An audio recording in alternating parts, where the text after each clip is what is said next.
As if the Russia-Ukraine conflict wasn't enough, India and China are going to war, and there's nothing anyone can do about it. This picture was taken this September when Chinese troops crossed over into a territory that's administered by India, in an act that New Delhi now considers an aggressive act of war. As the tensions continue to increase along the line of actual control, India and China have gone beyond diplomatic solutions and are now turning against each other. Along with the graffiti, there's other evidence of Chinese troops illegally settling in the area, including discarded tools, makeshift structures, and food packaging. This escalated dispute revolves around Arunachal Pradesh and Aksai Chin, which have long been two hotly disputed areas along the border, with India claiming the territory and China also claiming it as its own and going so far as to call it South Tibet. With the US throwing its lot with India and Russia offering to mediate on behalf of China, this once regional issue has now crossed the fold into what may potentially be a global war that sucks every superpower into it. In this video, we're going to take a deep dive into the India-Chinese territorial conflict, go over the details of this impending war, and analyze the consequences of this crisis on a global level. We have CCP bots working tirelessly to push our content back, but we can fight them with your help. Give this video a like, leave a comment, and share it with your friends and family to keep our content on your suggestions pages. With that, let's get into today's video. This area right here is called Arunachal Pradesh and is under the control of India. For the first time since 1962, the People's Liberation Army troops have entered about 37 miles or 60 kilometers into that area. The rude graffiti discovered even includes the year 2024 to show how recently this CCP-orchestrated defilement occurred. The PLA troops even went so far as to spray China's 5-point star on one of the boulders. The boldness demonstrated by the CCP in this regard is a clear message to India that it's coming for what it believes belongs to it. After this act of aggression, on September 18th, Damien Simone, an open-source intelligence analyst, published pictures showing that China's constructing a new heliport in the Arunachal sector,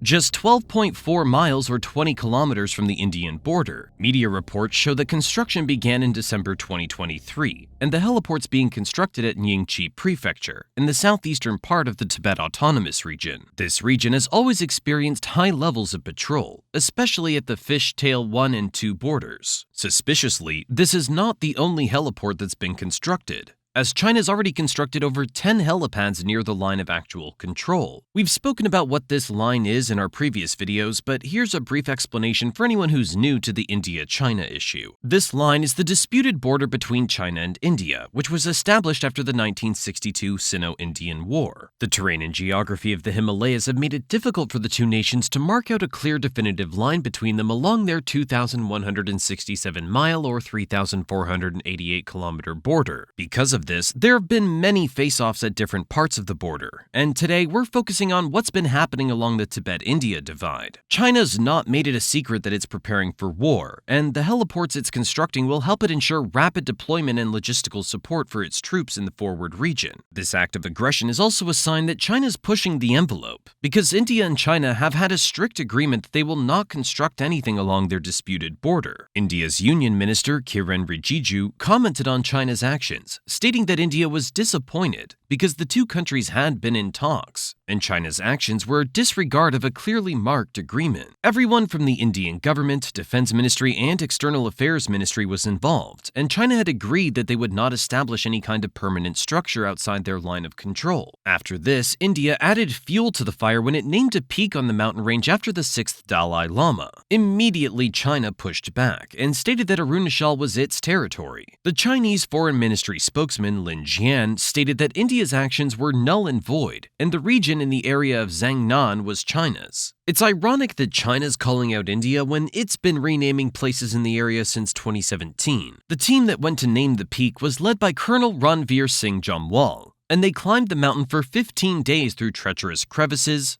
a 1.86-mile or 3-kilometer long glacier in the Gorachen region, and sheer ice walls. This was not an easy feat, and it's one of the most technically challenging and unexplored summits in the region. The peak of the mountain is 20,941 feet or 6,383 meters above sea level in the Gorachen region of the Arunachal Pradesh Himalayas, in the Tawang West Kameng region. And when they finally made it to the top, they named it Sangyang Gyatso Peak after the 6th Dalai Lama. Naming the peak was important to India as a tribute to the 6th Dalai Lama's timeless wisdom and his profound contributions to to the Mampa community and beyond. This act does not seem as bad if you don't understand how politically charged it is, so we need to answer this question. Who is the Dalai Lama, and why was India's naming of the peak in a hotly contested area after him deemed so controversial? The Dalai Lama is a spiritual leader of Tibetan Buddhism and is politically considered the head of the state of Tibet. Just so we're clear, I'm talking about the same Tibet that China annexed and considered one of its provinces. In China's eyes, the Dalai Lama is a false leader, and yet, despite all that, India provides not only sanctuary, but has gone so far as to esteem and commemorate this fallen leader of a territory that China had annexed. It does not get more passive-aggressive than that. If we take these incidents in September, they're simply the tip of the iceberg in relation to a much larger problem. The LAC border has always been a point of contention for so many years now, and things are leading straight to war. Some people would expect diplomacy would come first before the war, and trust me, India's tried to. There have been attempts to solve the situation amicably, but the two countries always hit a brick wall. Recently, reports showed that India and China have reached an agreement on patrolling along the line of actual control in eastern Ladakh. People have been excited about this as the international community has been pushing for a resolution, but sources internally have already expressed skepticism. External Affairs Minister S. Jaishankar stated that although the agreement was seemingly positive, people must not be so fast as to think that the war's over. In actual fact, if the past has taught us anything, it's that such agreements are only for now. In July and August, India and China held 2 rounds of diplomatic talks, and that led to no resolution. On top of that, military sources have already reported that the position on the ground has not changed, and the tensions are higher than ever. One army chief commented on the situation, stating, "But when it comes to the execution on ground, when it relates to ground per se, it's dependent on the military commanders on both sides to take those decisions." With that being said, both sides have become heavily militarized in the region, with Indian forces deploying over 68,000 troops, 90 tanks, 330 infantry combat vehicles, and other artillery to forward positions in response to the Chinese troop movements. China started this military presence thing when it stationed troops strategically along Aksai Chin, Demchok, Depsang Plains, and Doklam.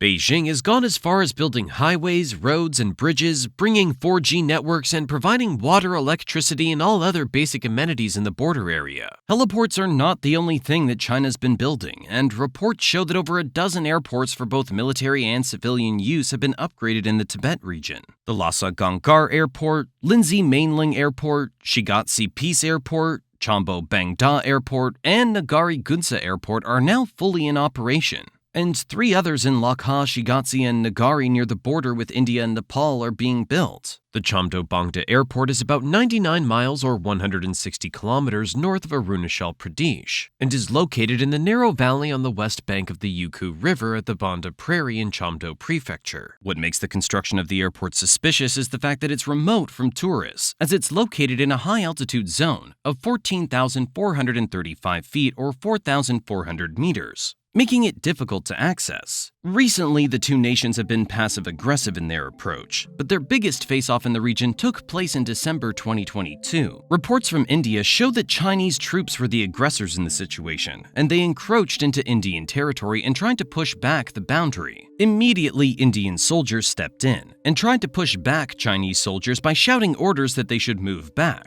Chinese soldiers started throwing rocks, and the fight became physical, with India reporting that at least 6 soldiers received minor injuries. Eventually, commanders from both sides stepped in and held a meeting to restore peace and order. Reports from India around disputes in the area show that in most instances, Chinese soldiers caused the fights by pushing into Indian territory. While China claims that the border situation is generally stable, reports on the ground show that tensions are always simmering. To prove this point, check out this video. This video was taken in September 2021, but it resurfaced in December 2022 after the reports of the face-off with China. In the video, both troops are separated by barbed wire, but the sides are going at each other with makeshift weapons, like wooden sticks and metal pipes. The Indian soldiers can be seen throwing bricks or stones, and eventually the barbed wire collapses, and the Indian soldiers move forward. The Chinese troops are not ready for a fight. so they jump over a short stone wall and leave the area. Indian soldiers take this as a victory and cheer on. The Indian military source that provided the video stated that unreported fights like this happened very frequently along the border, and tensions are always high. Sushant Singh, senior fellow at the Center for Policy Research, an Indian think tank, commented on the video, stating, "It's an illustration of how quickly things can go south if tensions are not reduced between the two sides." Many people also feel that the release of the video was very intentional. The public opinion in India has always been that New Delhi's not aggressive enough in protecting its border against China, and the show of an Indian victory helps to reassure the people that the Indian government is taking things very seriously.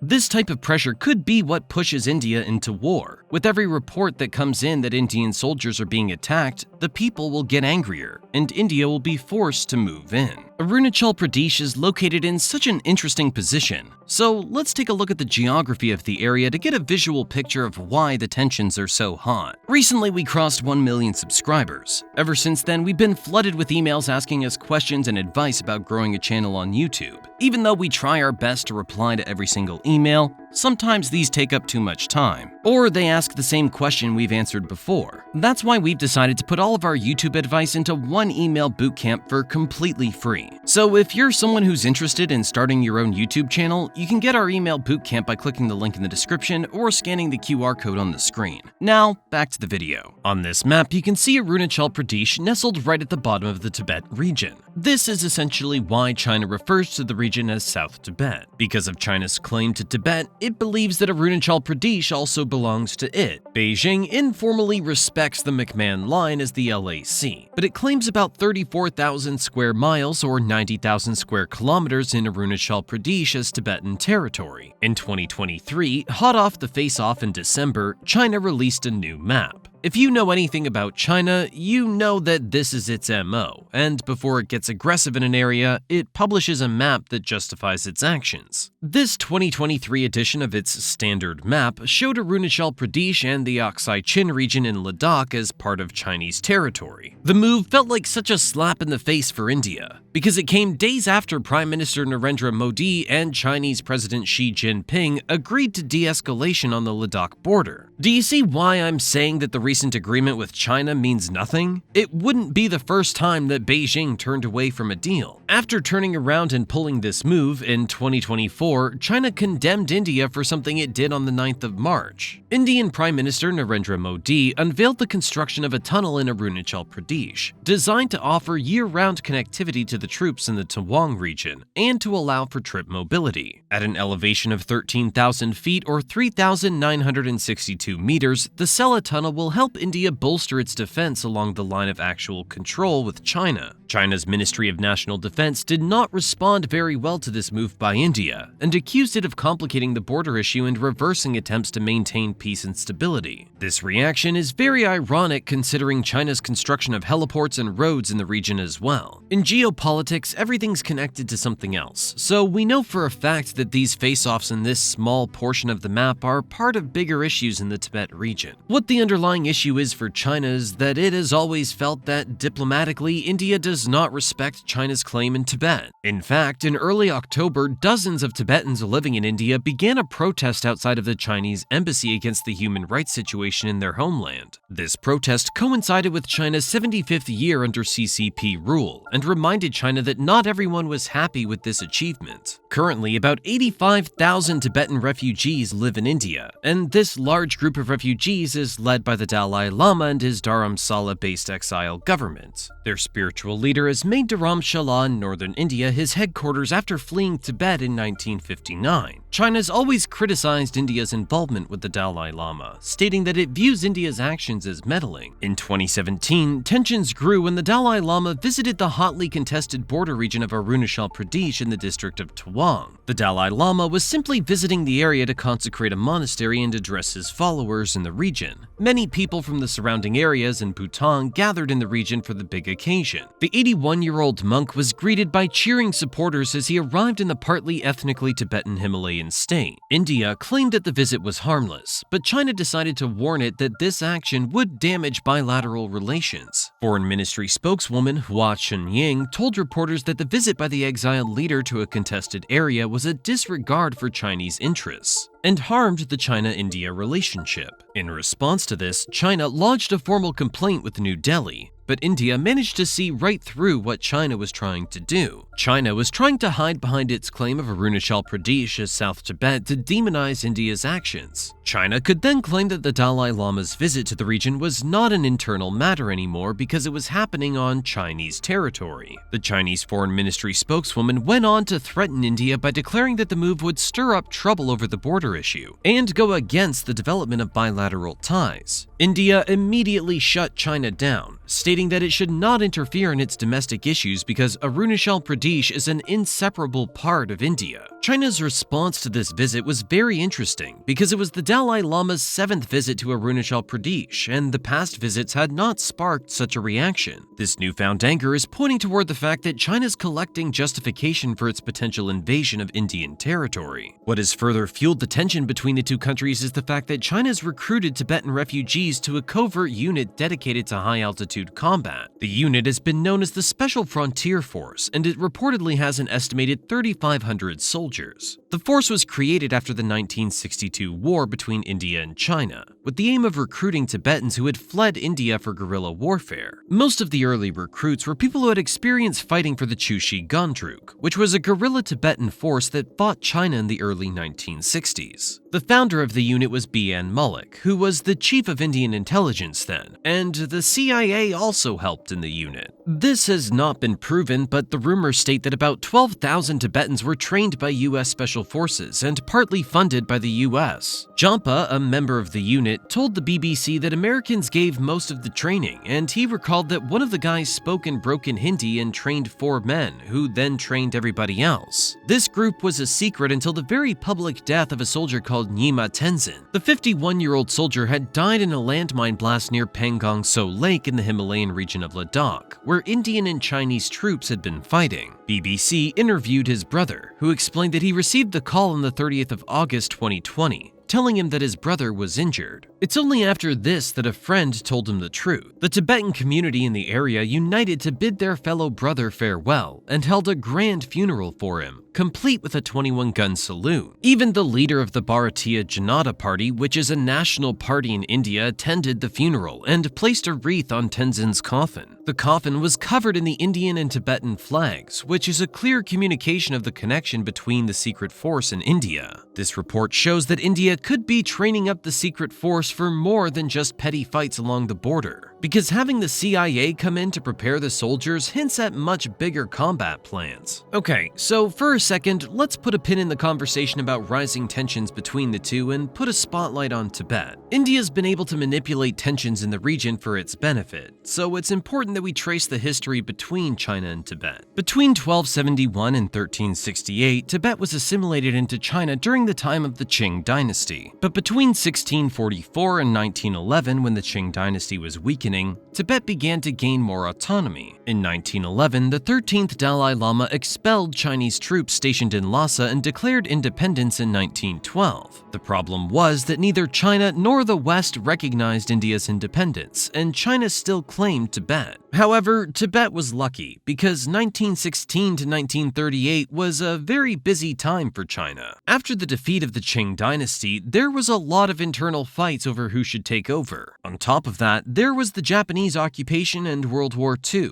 meaning they didn't have time to worry about Tibet. Then, in 1950, things became more stable for China and it had time to focus its energy on Tibet. In 1950, the People's Liberation Army under the leadership of Mao Zedong invaded Tibet and asserted China's right to rule. The defeat was quick and easy, and China incorporated Tibet as an autonomous region. It also drafted the 17-Point Agreement, which stated the rules of engagement for the two countries. Under the agreement, Tibet would have regional autonomy but be governed by China's external affairs. Tibet's military would also be integrated into the PLA, and China would work on developing its economy. China also promised to respect Tibetan customs and religion, but we all know how that plays out. In the coming years, China did the exact opposite of what it had agreed to do, and it widely suppressed Tibetan culture. So, taking a stand for his people, the Dalai Lama repudiated the agreement in 1959. There was an uprising that year, but Tibet was no match for the PLA. China's response was ruthless, and it burned down entire villages and monasteries. China even went as far as threatening to blow up the Potala Palace, where the Dalai Lama stayed. The story of how the Dalai Lama ended up in exile is an inspiring example of what unity can do. On March 1, 1959, the Dalai Lama received a strange invitation to attend a theater performance at the PLA headquarters near Lhasa. On March 9th, the PLA told the Dalai Lama's bodyguards that they could not accompany the leader to the performance and that the Tibetan people were not supposed to know what was happening. It wasn't clear what China's intention was, but the Tibetan people weren't taking any chances, and the guards immediately publicized the PLA's actions. In a show of support, over 300,000 Tibetans surrounded Potala Palace to protect their leader. They were facing up against heavy artillery shells and a strong army, but stood their ground. This blockade gave the troops an opportunity to sneak the Dalai Lama out, and he escaped to India. As punishment for this, China took away Tibet's autonomy and redistributed the land. Looking at this history, it's very clear why China's not the biggest fan of India-Tibet relations. Outside of housing its refugees, India also has an economic relationship with Tibet, where it imports wool, silk, and handcuffs from Tibet. Tibet as a region is also very lucrative for both China and India because of the mining that happens in the area. India also views it as a buffer zone between it and China and would benefit from it being removed from China. The Dalai Lama is, therefore, India's strategic asset against China. India protects the leader so that Tibet will continue to be a thorn in China's side. As the current Dalai Lama copes with bad health and enters his last years, both China and India are hoping to influence the decision on who succeeds him. So things are going to get interesting in the coming months. Professor Dibyesh Anand, head of the School of Social Science at the University of Westminster, commented on India's moves, saying that India has essentially shown that it will use Tibet against China and cover up its acts. The truth is that as long as India has its hands dipped into the issues between China and Tibet, the tension at Arunachal Pradesh is only going to increase. This little piece of the border is a point of contention because of the competing claims in the area. Deputy Speaker of Tibet's India-based exile parliament, Yeshi Phuntsok, commented on the dilemma, stating, "Until the Tibet issue is resolved, the present simmering Himalayan border conflict between the Chinese and Indian troops will remain. Therefore, finding a peaceful solution to the problem of Tibet is key to India's security. The fact that this issue's not been resolved since 1962 puts into question whether it will ever come to an end. The first dispute about the border was the Sino-Indian War on November 21, 1962, in Ladakh and Arunachal Pradesh. Over 1,383 Indian soldiers were killed during the war, and India has never forgotten it. In 1981, border talks were attempted, and India and China seemed to make progress. But here we are in 2024 dealing with the same issues. Things even got as far as the Agreement on the Maintenance of Peace and Tranquility in 1993, in which a framework was drafted to handle the line of actual control. This track record makes it clear that the agreement signed in October 2024 is futile as well. Face-offs like the one that happened in December 2022 could escalate into a full-blown war, and China's aggression could fuel it. And the scary part is that face-offs like this are not just happening in the Tibet region. Remember what we said earlier? Tibet's only a small section of a much wider border crisis. One of the most violent clashes between the two happened along the Galwan Valley in 2020. The two armies in the region clashed after China violated the boundary, killing 20 Indian soldiers. At least 5 Chinese soldiers were killed, and the clash was so intense that it took 11 rounds of military talks for disengagements to eventually happen. They managed to talk each other down from the war ledge this time, but the two countries are literally one confrontation away from war. The problem is that China doesn't want to stop its aggressive expansion, and India will not sit back and let it happen. For instance, let's take a look at the Doklam standoff that happened in 2017.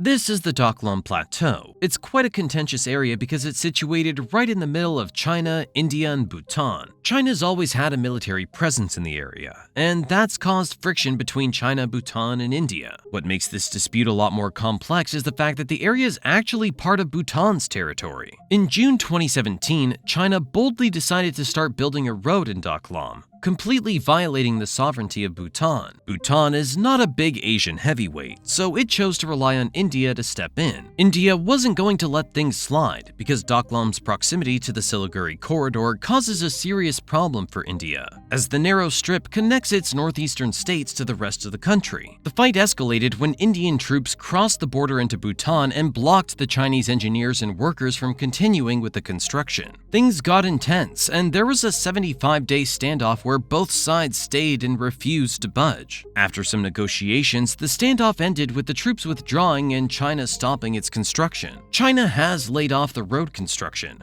but as you can predict at this point, it's definitely been continuing with this strategy in Doklam. According to a recent report by Turquoise Roof, which is a Tibetan analyst network, China has built 22 villages and settlements within Bhutan's traditionally recognized borders. This construction began as early as 2023, and now approximately 7,000 Chinese people are in the territory. These numbers include officials, construction workers, border police, and most importantly, military personnel. When you've experienced China's aggression so consistently for all of these years, you understand that the only way to stop this superpower is war. Bhutan may not be able to stand up for itself, but India is willing to step in and put an end to China's expansion in the region once and for all. Prime Minister Narendra Modi's response to all of this is a sign that India is ready to fight. In an address to the nation, he stated, "India wants peace, but on provocation, India will give a befitting reply. China's expansionist approach rubs everybody the wrong way, but India is an Asian giant with the capacity to fight back. The border dispute has not just been happening along the Tibet border, meaning that tensions are actually a lot higher than what we've just covered in this video. China's move in September has not gone down nicely with India, and if China continues to bully India along the border,